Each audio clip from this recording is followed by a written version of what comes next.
सच्ची बात से कहें हालेलुया। हालेलुया। एक दूसरे का हाथ पकड़ें, एक दूसरे का हाथ पकड़ कर कहें, क्या बोलना है?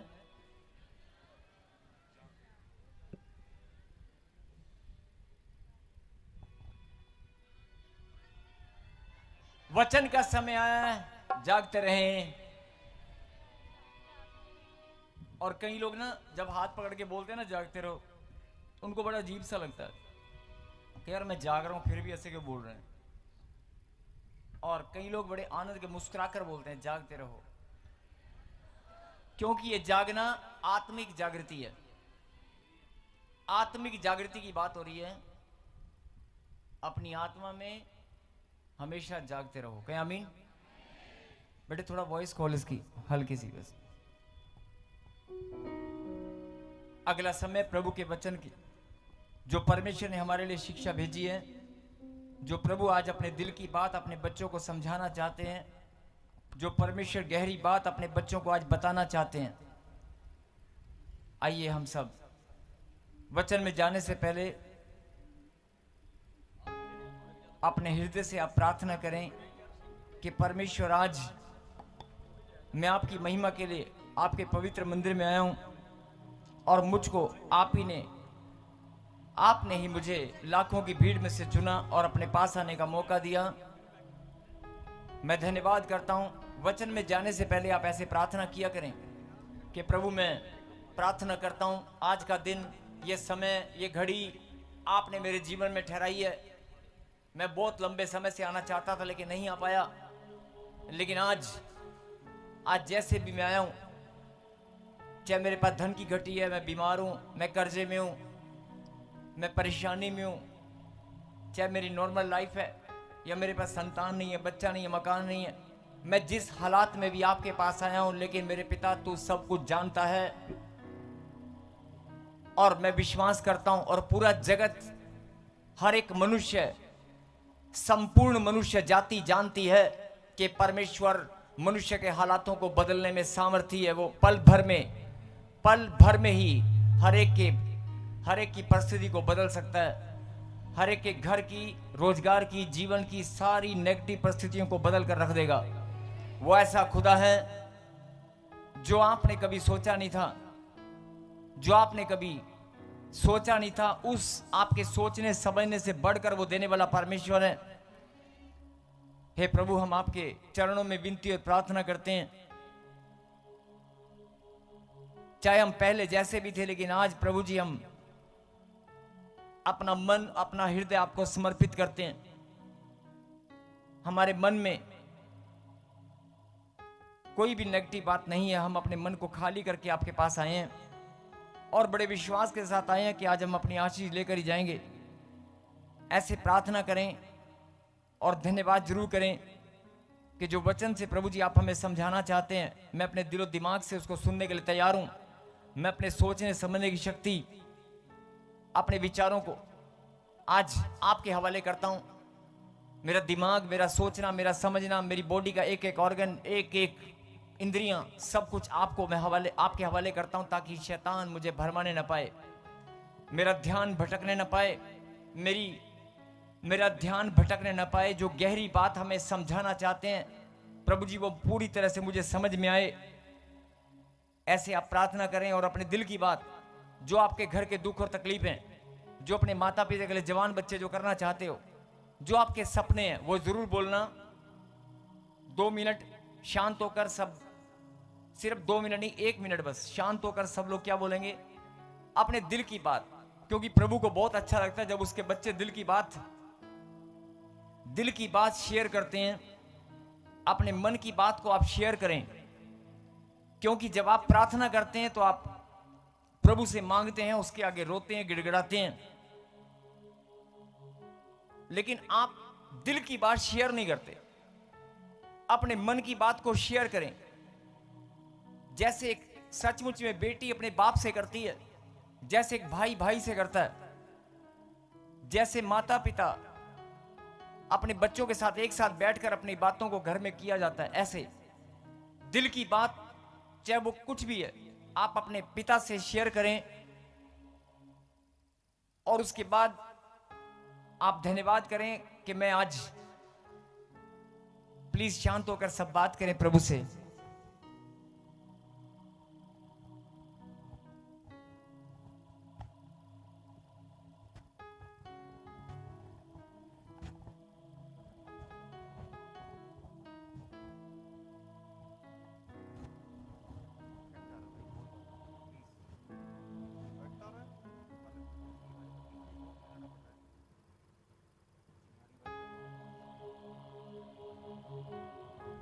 नजदीक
फिर से कहें हालेलुया।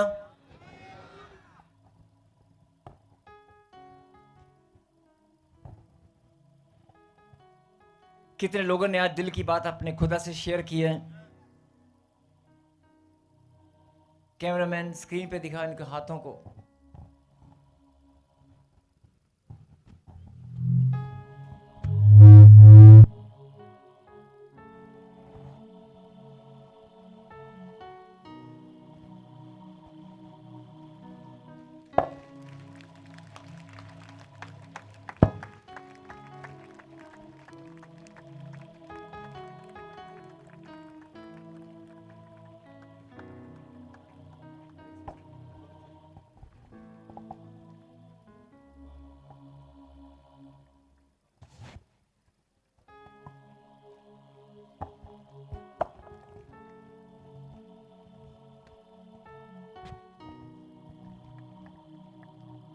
हाथ उठाएं, हाथ, यस, हाथ उठाकर प्रभु को धन्यवाद दें तालियों के साथ।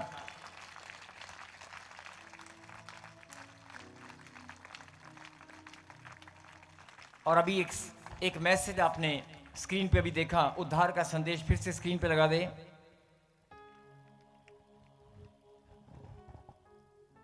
बड़ा कर बेटे इसको। उद्धार का संदेश, आज का मैसेज जो प्रभु ने आपके लिए भेजा है वो उद्धार का संदेश है। और मैं चाहता हूं कि सब लोग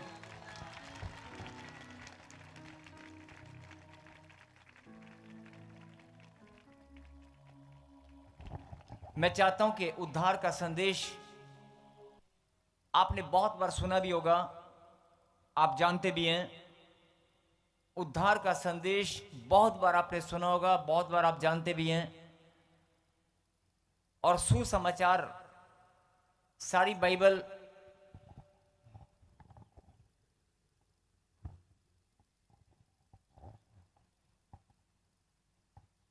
जब आप पूरी बाइबल पढ़ेंगे, नया नियम, पुराना नियम, ओल्ड टेस्टामेंट, न्यू टेस्टामेंट, जब आप पढ़ेंगे उद्धार के बारे में, परमेश्वर ने जो भी लिखा है, जब पूरी बाइबल पढ़ेंगे तो आपको सिर्फ एक ही चीज समझ में आएगी कि मेरा उद्धार सिर्फ और सिर्फ बाइबल के अंदर है। जब आप पढ़ेंगे मेरा उद्धार सिर्फ और सिर्फ बाइबल के अंदर है, सिर्फ और सिर्फ परमेश्वर के पास है, मेरा उद्धार यीशु मसीह के पास है, मेरा उद्धार सिर्फ पवित्र परमेश्वर के पास है, और कोई मुझे उद्धार देने वाला नहीं है। और जब आप पढ़ेंगे तो आपको अपने आप पता चल जाएगा। कई लोग बोलते हैं कि मुझे समझ नहीं आया। आप बाइबल में कुछ भी आप पढ़ना शुरू करें, कुछ भी, जब आप पढ़ना शुरू करेंगे आपकी आत्मा आपको बताना शुरू करेगी, हाँ और पढ़ और पढ़, यही तो रास्ता है, और बढ़ और बढ़, आगे चल और चल और पढ़, अगला चैप्टर, अगला चैप्टर, आगे चल, अगला वचन। जब आपकी आत्मा ऐसे बोलने लगे तो समझ जाना कि हाँ मैं सही मार्ग पर दौड़ रहा हूं। बोला हालेलुया। अब सवाल इस बात का है कि बहुत सारे लोग सुसमाचार को सुनकर अपने मन में प्रभु यीशु मसीह को विश्वास करके ग्रहण कर लेते हैं कि यीशु मसीह तू ही मेरा मुक्तिदाता, उद्धार करता, जीवित परमेश्वर। अंगीकार की प्रार्थना, जब आप अंगीकार की प्रार्थना करते हैं और कुछ शांति आपको महसूस होती है तो आपको लगता है मेरा उद्धार हो गया।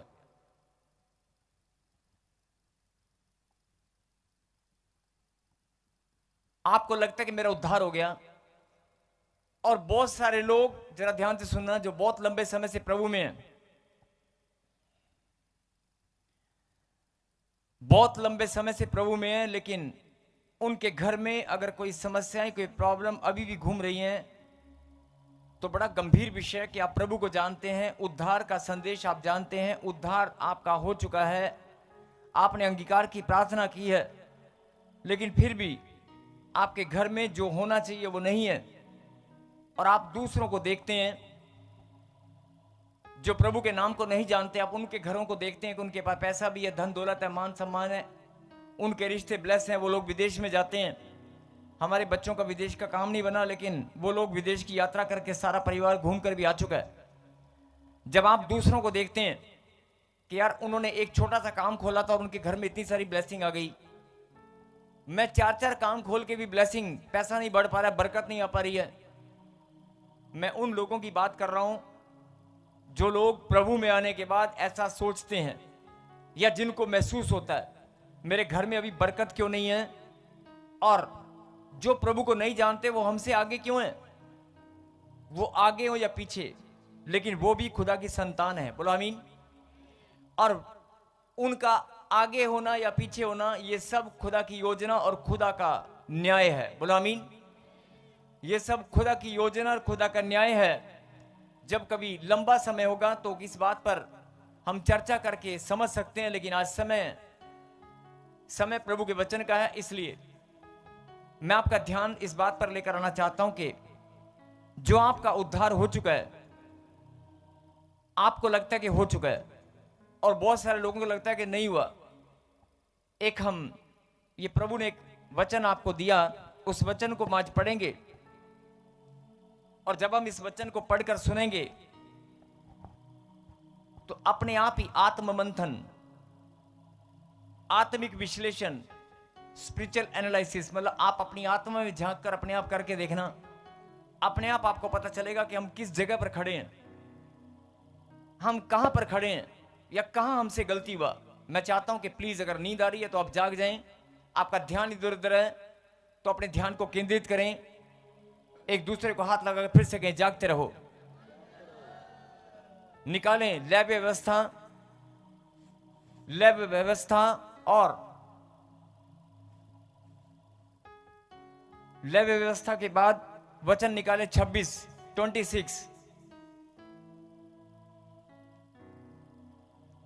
में जहां 14 आयत है, 14, उसके ऊपर एक हेडलाइन है, उसको पढ़ेंगे। आज्ञा उल्लंघन का दंड। फिर से पढ़, फिर से।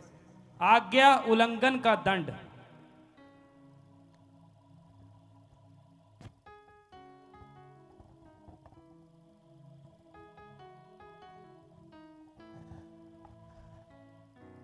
प्रभु के वचन को चाहे तो आप सुने, चाहे ना सुने, चाहे समझे या ना समझे, प्रभु ने किसी के ऊपर कोई पाबंदी नहीं लगाया। कहीं हालेलुया। हालेलुया। अब कई लोग सोच रहे होंगे आज्ञा उल्लंघन का दंड और उद्धार का संदेश से क्या लेना देना है। आज्ञा उल्लंघन का दंड और उद्धार का संदेश से लेना देना क्या है।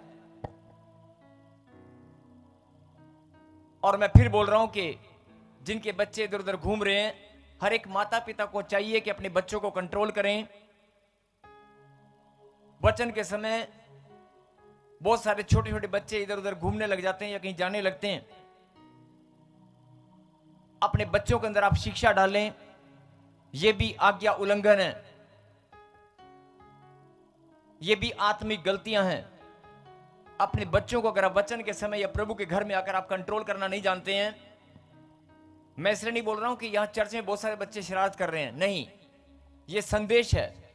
मैं किसी के बच्चे को देखकर नहीं बोल रहा हूं, मैं किसी के बच्चों को देखकर नहीं बोल रहा हूं, ये पवित्र आत्मा ने संदेश दिया है। उस संदेश को ग्रहण करें कि अगर प्रभु के कलाम में, प्रभु के वचन के समय अगर आपका बैठना उठना, आपका बैठना और आपको बहुत सारी सुस्ती आ रही है, बहुत सारी नींद आ रही है, वचन में चलने से पहले, वचन को समझने से पहले अगर आपको सुस्ती और नींद आ रही है तो मैं आपका धन्यवाद करता हूं। अगर नींद आ रही है, सुस्ती आ रही है, आपका ढीलापन शरीर है, ढीला जैसा ऐसे ना, थका हुआ शरीर है, कोई बात नहीं। प्रभु ने यह नहीं कहा कि तुम मेरे वचन को सुनो या ना सुनो, लेकिन हर एक इंसान की जिम्मेवारी है ये कि खुदा के कलाम को आदर दें। वचन ही परमेश्वर है, उसको आदर दें। बहुत सारे लोग अपना बैठना, प्रभु के घर में आना, प्रभु के घर में आकर बातचीत करना, बैठना, चलना फिरना, उनका बैठना ही बेढंगा होता है। आपका बैठना सुंदर होना चाहिए। और बहुत सारी बहनें वचन के समय सिर पर चुन्नी नहीं रखती हैं, मैं बहुत बार देखता हूं, लेकिन मैंने कभी बोला नहीं। एक दो बार इशारे से समझाया लेकिन नहीं समझ में आया। वचन के समय अगर आपके सिर पर चुन्नी नहीं है बहने, तो यह अपमान है मेरे खुदा के कलाम का।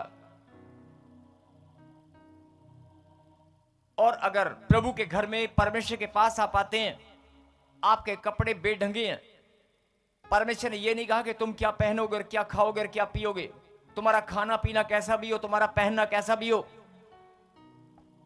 जो मैं बोल रहा हूं जरा एक एक बात को गहनता से अध्ययन करना और सुनते रहना। प्रभु ने कुछ नियम, कुछ चीजें प्रभु ने ठहराई हैं। जैसे आपके माता पिता हैं, अगर घर में बच्चे शरारतें करते हैं, चादर इकट्ठा कर देते हैं, गद्दे या सोफे के कपड़े उठाकर फेंक देते हैं, इधर उधर शरारतें करते हैं, या कागज फाड़ देते हैं, या पेंसिल लेकर दीवारों पे पेंटिंग करते हैं, एक बार समझाएंगे, दो बार समझाएंगे, तीसरी बार क्या होता है, उनके थप्पड़ लगाकर समझाते हैं कि नहीं, समझाते हैं कि नहीं। परमेश्वर ने कहा कि तुम मेरी संतान हो और तुम बड़े हो, तुम बच्चे नहीं हो, लेकिन मेरे लिए बच्चे हो। अगर तुम गलतियां करोगे तो मैं भी तुम्हें समझाऊंगा, एक बार नहीं, दो बार नहीं, बार बार समझाऊंगा। लेकिन आज जो समझाना है परमेश्वर का, वो इसलिए है क्योंकि आप 10 साल से, 2 साल से, 3 साल से, 4 साल से आप रो रहे हैं, मेरा काम नहीं बना, मेरा काम नहीं बना, मेरे बच्चे ने नशा करना नहीं छोड़ा, मेरे घर में शादी का माहौल अभी तक क्यों नहीं बन पा रहा है, रिश्ता क्यों नहीं हो पा रहा है, मैं कोर्ट केस से बाहर क्यों नहीं आ पा रही हूं। ध्यान से सुनना एक एक शब्दों को। प्रभु में आने के बाद भी अगर आप रो रहे हैं, प्रभु में आने के बाद भी अगर आपके घर में शांति नहीं है, प्रभु का नाम आप सिमरन करते हैं, प्रभु के नाम को आप अपने दिल में बसाकर घूमते हैं, आप सीना फुलाकर बोलते हैं मैं परमेश्वर के संतान हूं। अगर आप सीना फुलाकर बोलते हैं कि मैं परमेश्वर के संतान हूं, लेकिन फिर भी आपके घर में ब्लेसिंग नहीं है, आपके घर में लड़ाई और झगड़े का माहौल है, अगर आपके घर में जो चीजें आज होना चाहिए था वो नहीं है, आप इतना कमा कमा कर थक चुके हो, आपके घर में कम से कम 2 गाड़ियां होना चाहिए था, लेकिन आज साइकिल या मोटरसाइकिल भी नहीं है। और अगर गलती से ली थी या कोई गाड़ी आपने ली तो वो बैंक वाले लूट कर ले गए। अरे तेरी दी हुई आशीषों को कोई कैसे छीन सकता है। छोटी छोटी बातों में अभी हम अगर ऐसे बार बार छोटे छोटे एग्जाम्पल में लूंगा तो बहुत समय लगेगा, इसलिए कम शब्दों में गहरी बात सुने और समझें। आपके घर में जो नुकसान होते हैं, आपके घर में जो नुकसान होते हैं, जो चीजें ब्लेसिंग आपको नहीं मिल पा रही हैं, या जो काम आपके नहीं बन पा रहे हैं, या शरीर में जो बीमारियां घुसकर बैठ गई हैं। आप छोटा सा बच्चा जब धरती पर जन्म लेता है, परमेश्वर ने किसी की किडनी खराब नहीं किया, परमेश्वर ने किसी का किडनी, 2 किडनियों में से एक, कभी देखा आपने किसी का एक किडनी बनाकर बच्चा भेज दिया, एक हाथ बनाकर भेज दिया। परमेश्वर इंसान से कोई गलती हो तो अलग बात है, लेकिन परमेश्वर अन्याय नहीं करते, सबको परमेश्वर भेदभाव नहीं करते। उसने आपको शुगर के साथ पैदा नहीं किया, उसने आपको बीपी की प्रॉब्लम, शुगर की प्रॉब्लम, टाइफाइड, काला पीलिया, पत्थरियों के साथ पैदा नहीं किया। ये पत्थरियां बाद में बनी है। ऐसे ही जीवन में बहुत सारे पत्थर, जैसे किडनी में पत्थर घुस गया, पित्ते में पत्थर घुस गया, ऐसे आपकी जिंदगी में पत्थर घुसकर बैठे हैं। उन पत्थरों को निकालकर उस दर्द से आप आजादी चाहते हो कि नहीं? जो पत्थर आपको दिखाई नहीं देते, किडनी में पत्थर दिखाई देता है, किडनी में पत्थरी दिखाई देती है, किडनी में स्टोन नहीं दिखाती, पित्ते में पत्थरी दिखाई देती है, कोलेस्ट्रॉल दिखाई देता है। आप अपने अंदर जो कोलेस्ट्रॉल बढ़ गया, डॉक्टर बोलता है कोलेस्ट्रॉल बढ़ गया, दिखाई देता है। जो प्रॉब्लम दिखाई नहीं देती लेकिन शरीर में है,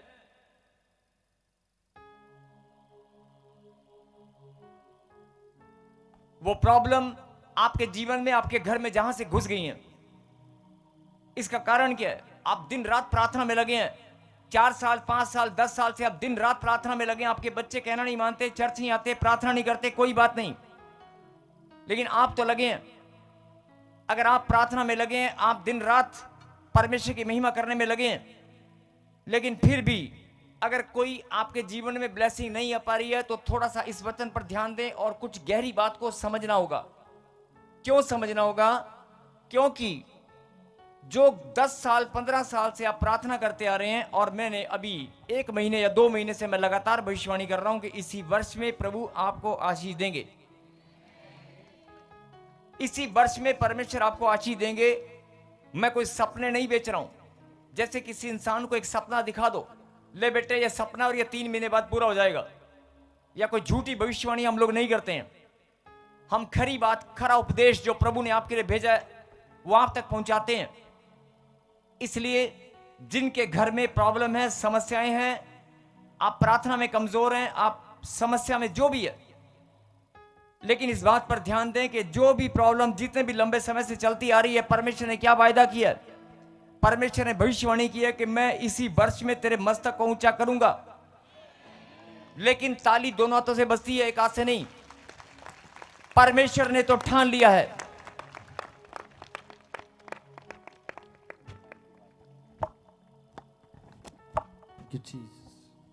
परमेश्वर ने तो ठान लिया है, लेकिन आपको भी ठानना पड़ेगा कि मैं अपनी आशीष लेकर ही रहूंगा।